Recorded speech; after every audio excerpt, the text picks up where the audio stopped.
Hey guys, I'm Jay, and let's start things off with another story. You want to hear some more about my days working back in the radio biz? I thought you would.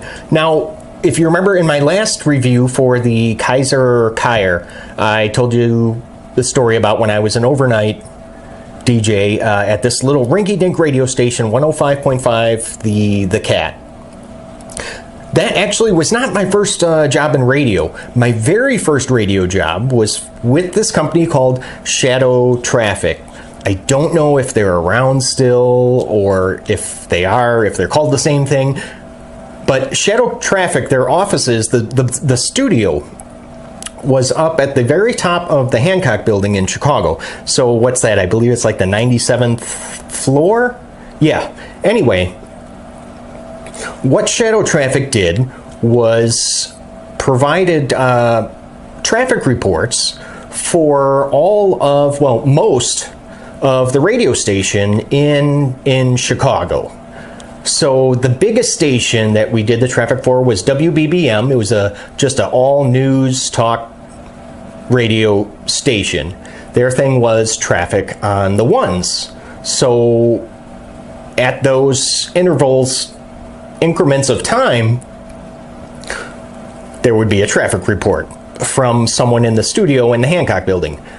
My job, I was a mobile reporter for Shadow Traffic. Now, it might sound a lot cooler than it actually is, because all what that entailed was I would go pick up one of their cars, one of the fleet cars from the garage, had a two-way radio in it, and they would say, okay, Jay, there is a accident out on the tri-state right at Kensington.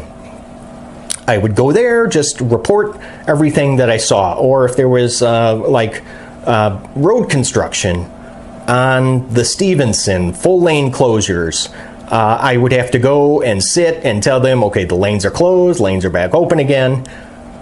If the story was interesting enough, if the situation impacted enough people, then I would be able to do a live report from the Shadow Traffic car.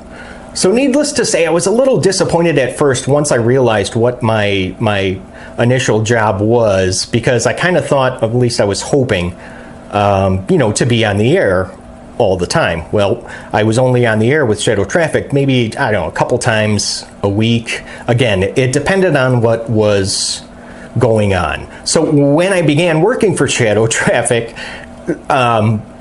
I was told to go to a White Hen Pantry, sit in the parking lot, and the guy that's going to train me is going to pick me up in a Shadow Traffic car.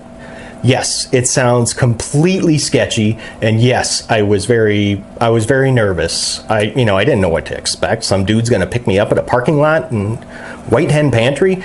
Anyway, waited for the guy, came pick me up, showed me all the routes, showed me where all the current construction was going on, yada yada yada. Interestingly enough, the guy that trained me is still in the business today. He does traffic reports from the helicopter for the major news stations in Chicago. Now, I did that for a couple years. I eventually got my foot far enough in the door where I did do traffic reports from the Hancock building, but that took me a couple years to get to that point, and there are quite a few interesting things that I saw as a mobile reporter for Shadow Traffic. I'm going to save that story for my next review, because let's face it, you guys aren't here to listen to me talk about my old, relive my old radio days. I mean, you guys are here to see this knife, for me to talk about knives. This is a knife channel. Let's get into it. This is a damn handsome Real Steel Griffin, model number E775. So as usual, guys, we're going to jump into the features, talk about those, then we'll compare this to some other knives on the table. And now make sure that you guys stick around until the end so you can see the full specs on the Griffin. And if you're a subscriber, you will see your name at the end in the credits. Now, I can appreciate you guys are super busy. you don't have a lot of time, which is why I just want to quickly remind you, click on that subscribe button if you're looking for knife reviews that get right to the point.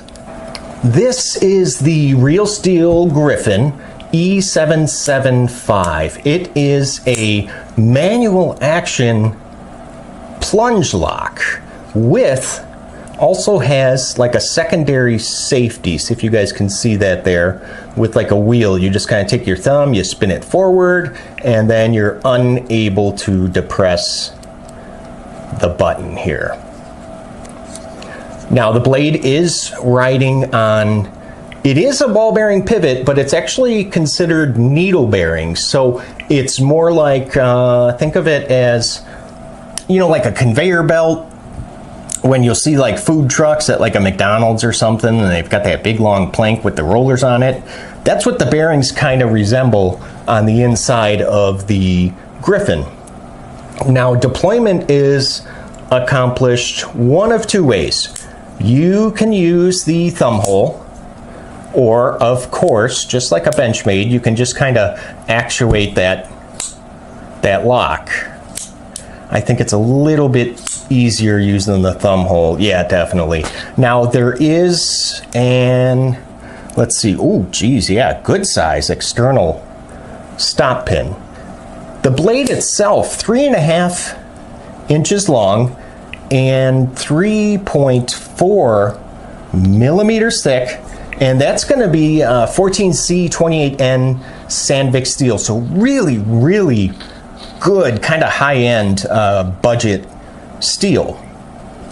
The handle, 4.6 inches, giving the Griffin a pretty darn good blade to handle ratio. Thickness of that handle, it is under 1/2 inch, and that's at 0.48. Now the closed width, so how much room the Griffin's going to take up in your pocket across, is only going to be 1.3 inches.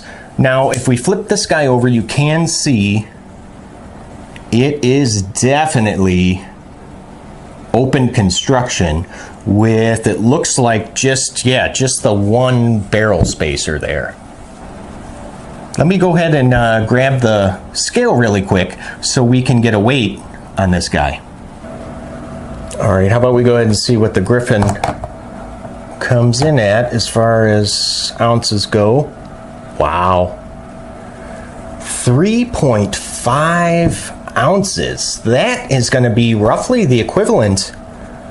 Oof. 1, 2, 3, 4. Only 4 AA batteries. Wow, that is really good. And so that means the Griffin, let's see, lighter than the Paramilitary 2, and okay, a little bit heavier than the FRN handled Mannix 2. Now, if you're not crazy about this version of the Griffin, that's okay, because there is actually one other, and it's a little bit larger, a little bit longer of a blade, and the steel is in M390. So a considerable upgrade from the Sandviik that you see here. All right, what do you guys say we go ahead and compare this to some other knives on the table? And let's start out with this one, of course, the Steel Wheel Modus. The American Lawman by Cold Steel. I want to look at the cutting edge while we're at it. Oh yeah, almost the same cutting edge as the Modus. And as far as the Griffin definitely has more cutting edge than the American Lawman. Let's bring in the Benchmade Freak.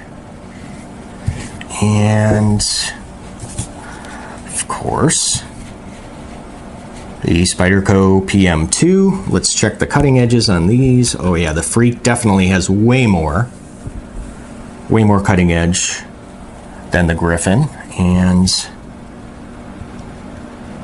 ooh, it's pretty close against the PM2.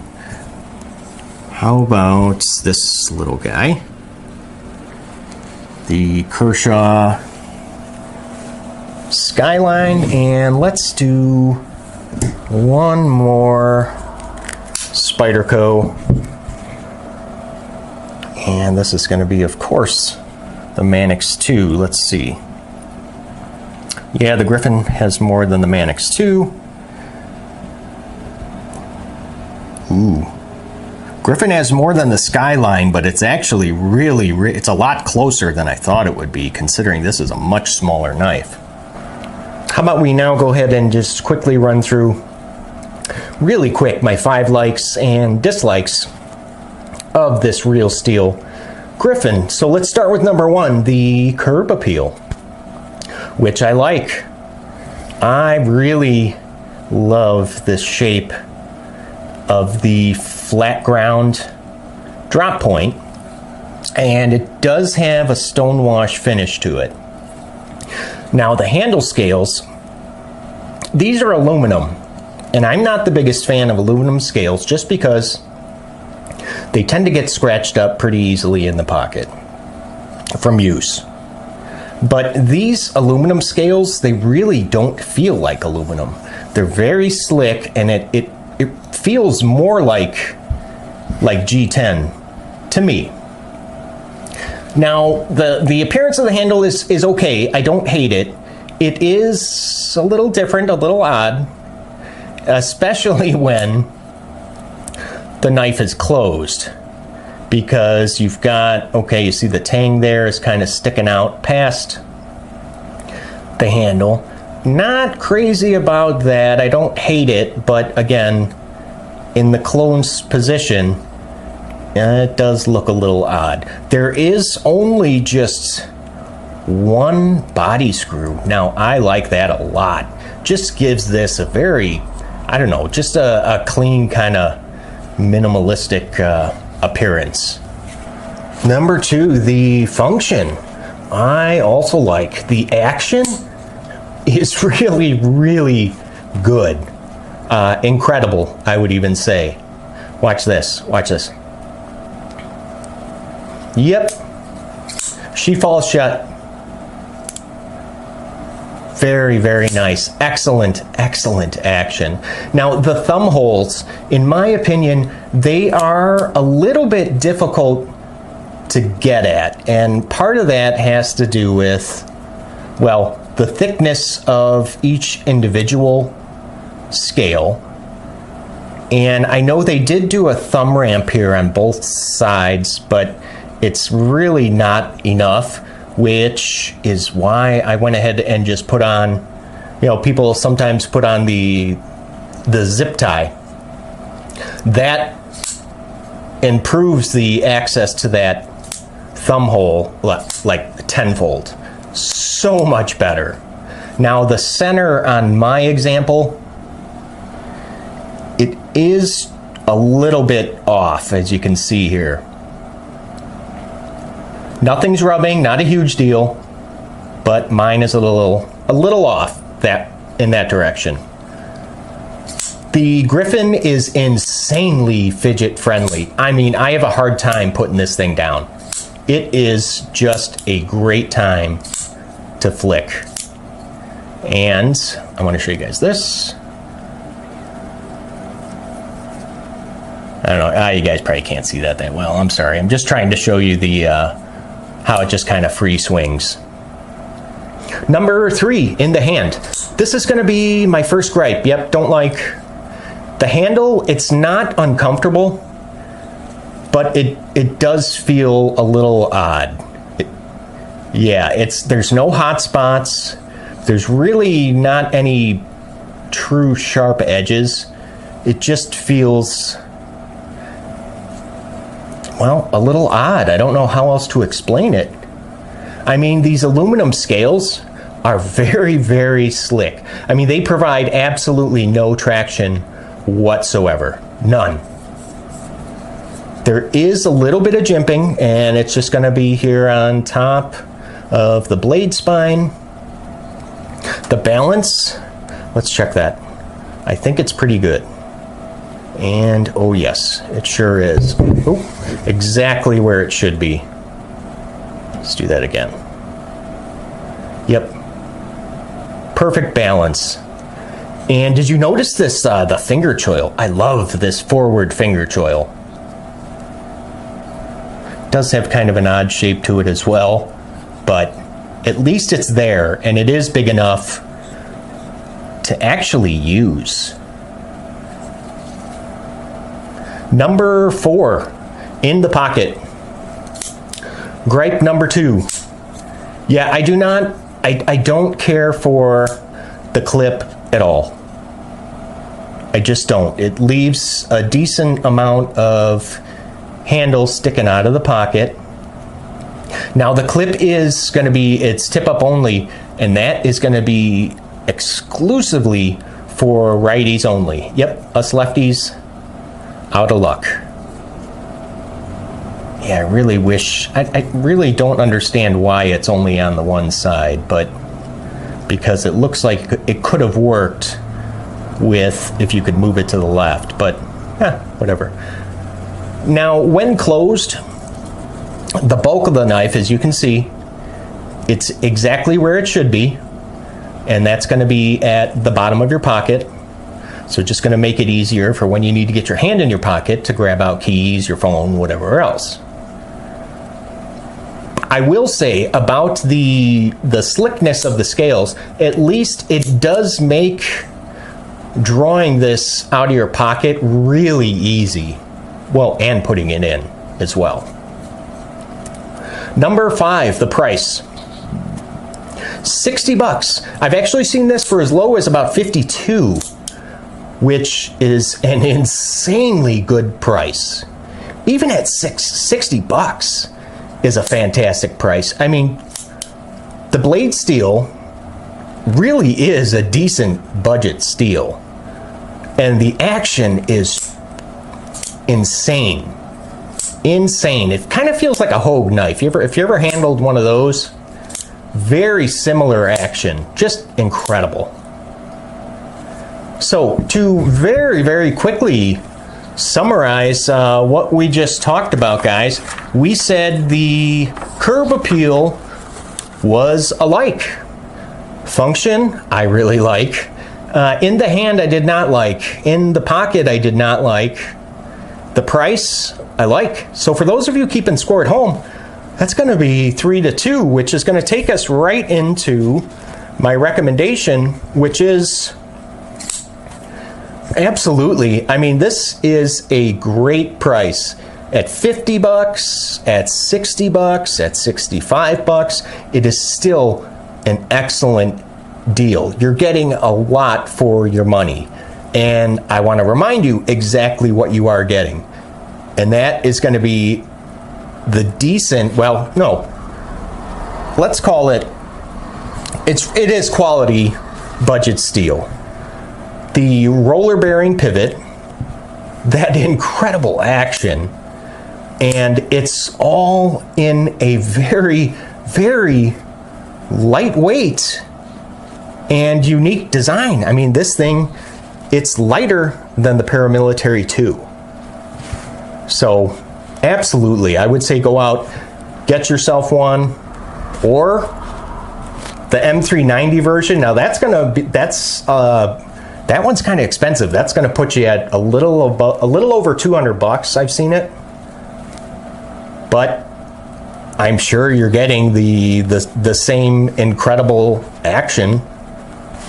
So as long as you can get past the appearance of the handle, which I have, I would say absolutely go ahead and grab yourself a Griffin. Now, if this video about the Real Steel Griffin E775 answered most of your questions, hey, why not just go ahead and leave me a like, would you? And now don't go anywhere, because I'm going to show you the specs here in just a second. I'm going to display them, the full specs on the screen for you. But first I want to thank you guys stopping by, letting me talk knives with you. Hey, and letting me talk my old radio days with you as well. I really do enjoy it. So, hey, you guys take care, and I will see you at the next video. See you later, guys.